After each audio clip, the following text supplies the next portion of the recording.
Hello 8th graders, Mr. KV is back and I'm here to demonstrate another problem in our unit pre-quiz. Our unit on linear equations and relations is rolling along and we're trying to demonstrate our learning. Here's the learning target we find ourselves at. I can model and solve equations in these formats, ax plus b equals c, or x divided by a, or x over a plus b equals c. And now we get to the fun part. In the last problem, we did some modeling. I'll show you what that looks like. And here we're simply going to look at the problems and try to isolate the variables, try to solve them without any models. So this honestly is kind of the fun stuff, in my opinion. So right away, we can see with this problem, we want to get x by itself. So I want to get rid of this negative 7. I'm going to write x minus 7 plus 7, I'm saying plus 7 to get rid of the negative 7, equals negative 31 plus 7. And I'll stretch that out. Again, I wish it stretched out by itself the first time, but that's all right. Okay, so now we're left with 8x equals, now these negative 7 and positive 7, they cancel out. So 8x equals, and I know these are difficult, but you're counting up from negative 31. What I always say is it's negative 31 degrees and it gets 7 degrees warmer. It's going to work its way all the way up to negative 24.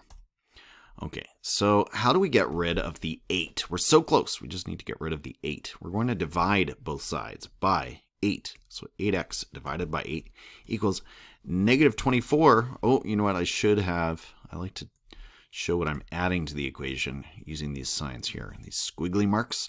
So negative 24 is what we had, and then we're going to add the squiggly marks divided by 8.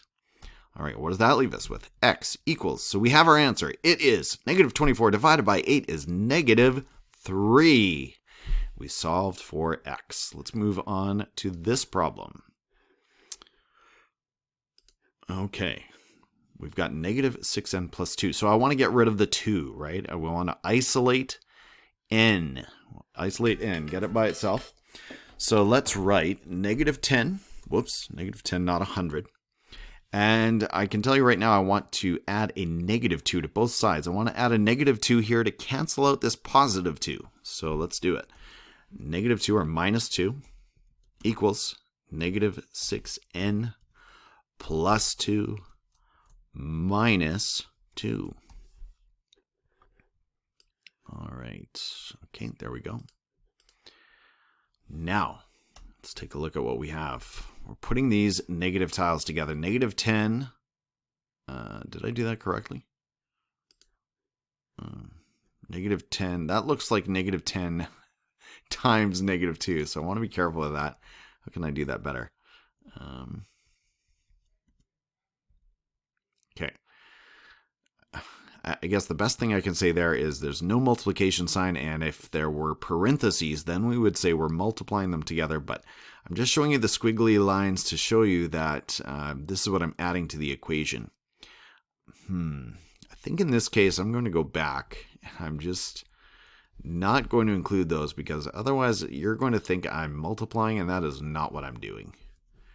So I'm going to just be really careful about this. So I just want to show you, maybe what I'll do is this. Now this is better. This is better. So here's what I added on this side. And here's what I added on this side. Negative 2 to both sides. Okay. So now we can, nope. Delete this. Can I get in here? Yes. Okay, it'll let me back in. All right, Jamboard. I'm happy with you, Jamboard. All right, so negative 10 minus 2 is negative 12 equals negative 6n. These 2's cancel out. Positive 2 and negative 2 cancel out. So what do we do from here? Well, we can get rid of that negative 6 by dividing both sides by negative 6. Negative 12 divided by negative 6, okay, equals negative 6n divided by negative 6. And that gives us a total of A negative divided by a negative is a positive, so negative 12 divided by negative 6 is 2. Equals, and if you want, you can write positive 2. Equals, this is negative 6n. Get out of here, Grammarly. Negative 6n divided by negative 6. Get rid of the negative 6's, and you're left with n. Positive 2 equals n.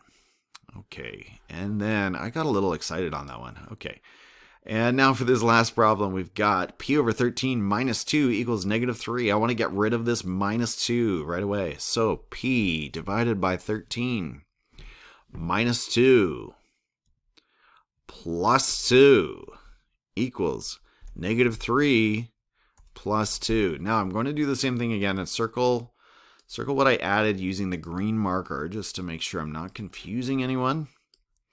Here's what I added to the left side. Here's what I added to the right side. Okay. All right, let's get back in here. Keep on working.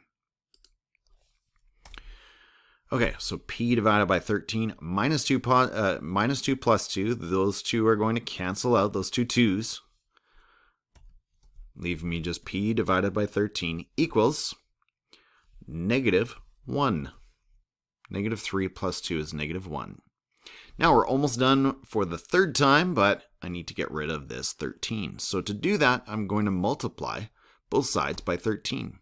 So p divided by 13, and I wish I could do that little multiplication sign here. I don't think I can, but negative 1 times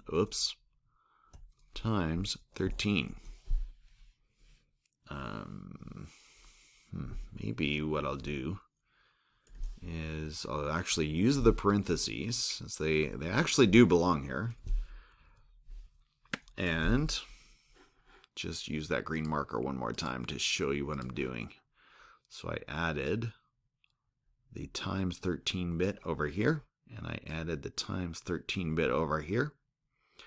Okay, and now what am I left with?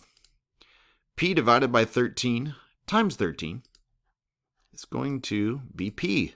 So we're basically finished on that side of the equal sign. And what are we left with over here? Get out of here, Grammarly. Negative 1 times 13 is negative 13. Negative times a positive is a negative. So here are our answers. We've got p equals negative 13. We've got n equals 2. We've got x equals negative 3. And that's how I found those solutions.